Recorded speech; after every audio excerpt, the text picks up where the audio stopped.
بتاؤں گی تنقید کے فریضے یا تنقید کا فریضہ کیا ہے، تنقید کے اصول کیا ہیں۔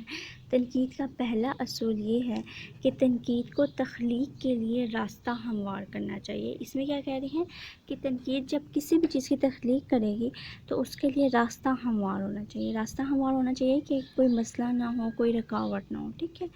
کیوں راستہ ہموار ہونا چاہیے؟ تاکہ لکھنے والوں کو دقت پیش نہ آئے، کہ لکھنے والے کو کوئی مسئلہ پیش نہ آئے۔ جب راستہ کلیئر ہوگا تو ظاہر سی بات ہے لکھنے میں کوئی مشکل پیش نہیں آئے گی۔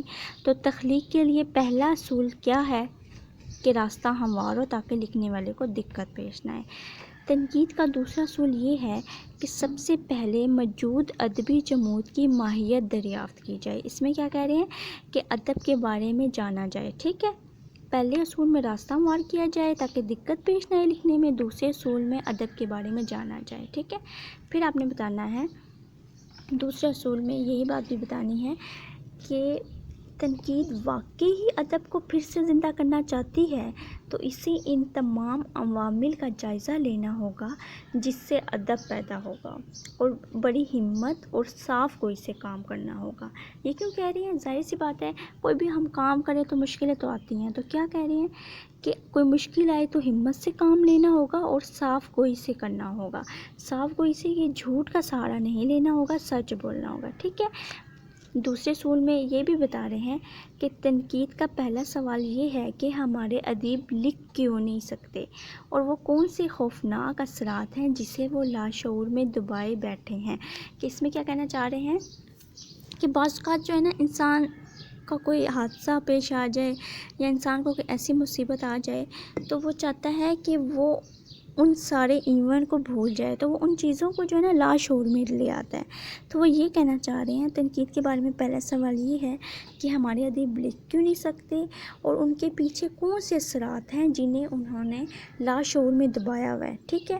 اور کیا کہہ رہے ہیں دوسرے اصول میں یہ بھی کہہ رہے ہیں کہ قوت حیات اور قوت نمو کیوں کم ہے، کہ اگر کوئی مصیبت ہے، کوئی پریشانی ہے، کوئی ایسے خوفناک اثرات ہیں جو انہوں نے لاشعور میں دبائے ہوئے ہیں، تو اس کو ہینڈل کرنے کے لیے قوت نمو کیوں کم ہے، یہ آپ نے پتہ چلانا ہے، ٹھیک ہے۔ دو اصول ہوئے آپ کو کلیئر۔ تیسرا اصول یہ ہے کہ آپ نے مگر بھی ادب کو صرف پڑھنا نہیں ہے بلکہ سمجھنا بھی ہے، اور مطالعہ صرف ان کے فلسفہ حیات کا نہیں بلکہ ان کے ادبی طریقہ کار کا بھی کرنا ہے، ٹھیک ہے۔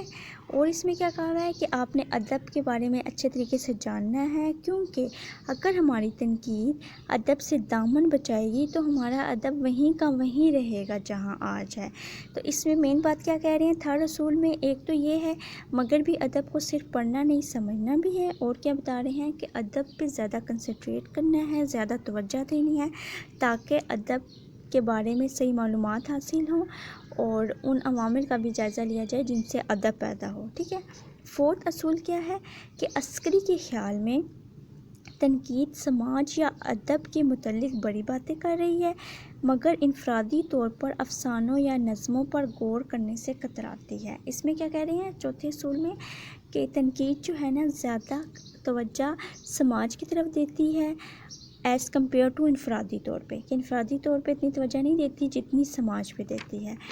اور آپ نے فورتھ اصول میں یہ بھی بتانا ہے کہ عسکری کے خیال میں اگر آپ چاہتے ہیں کہ پڑھنے والے براہ راست تخلیق میں حصہ لیں تو پہلے سے انہیں ذہنی مطالبات پر توجہ دینی چاہیے، ٹھیک ہے۔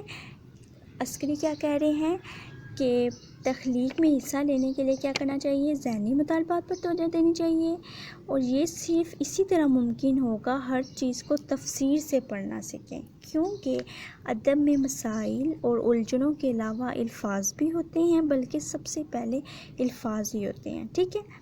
عسکری چوتھے اصول میں کیا مین بات کہنا چاہ رہے ہیں؟ اگر آپ تخلیق کے بارے میں حصہ لینا چاہتے ہیں تو ذہنی مطالبات پر توجہ دیں، ہر چیز کو تفسیر سے پڑھنا سیکھیں، اور کیا کہہ رہے ہیں حقیقی بات تو یہ ہے لوگ اپنی تنقیدی صلاحیتوں سے کام لینے کی کوشش کریں۔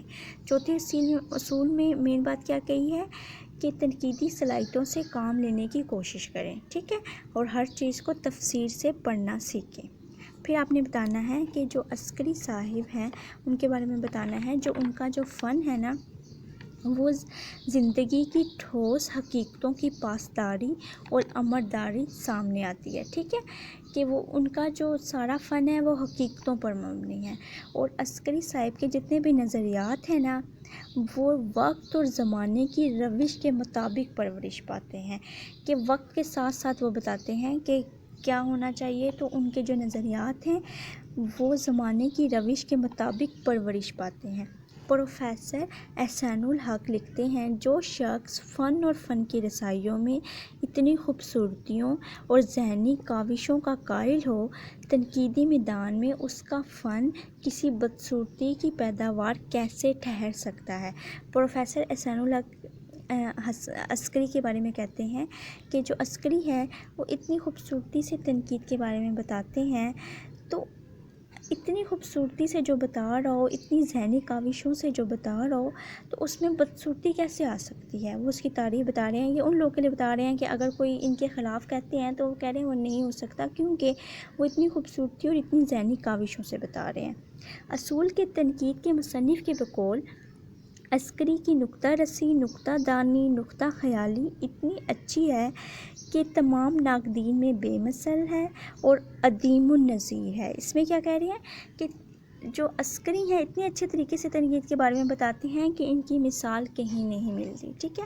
آپ نے اس میں یہ تنقید کے چاروں اصولوں کا ذکر کرنا ہے۔ پہلا اصول کیا تھا کہ کوئی ہمواری نہیں ہونی چاہیے، نہ ہمواری نہیں ہونی چاہیے، لکھنے میں دقت پیش نہیں آنی چاہیے۔ دوسرے اصول میں تھا کہ ادب کے بارے میں صحیح معلومات حاصل کرنی ہے، ان کے معامل کا جائزہ لینا ہے۔ تیسرے میں یہ ہے مغربی ادب کو صرف پڑھنا نہیں ہے، سمجھنا بھی ہے۔ اور چوتھے میں یہ ہے صرف سماج پہ کنسنٹریٹ نہیں کرنی، انفرادی طور پہ بھی کنسنٹریٹ کرنی ہے، ٹھیک ہے۔ اور عسکری کے تنقید کے بارے میں بتایا ہوا ہے کہ کتنے اچھے طریقے سے انہوں نے بیان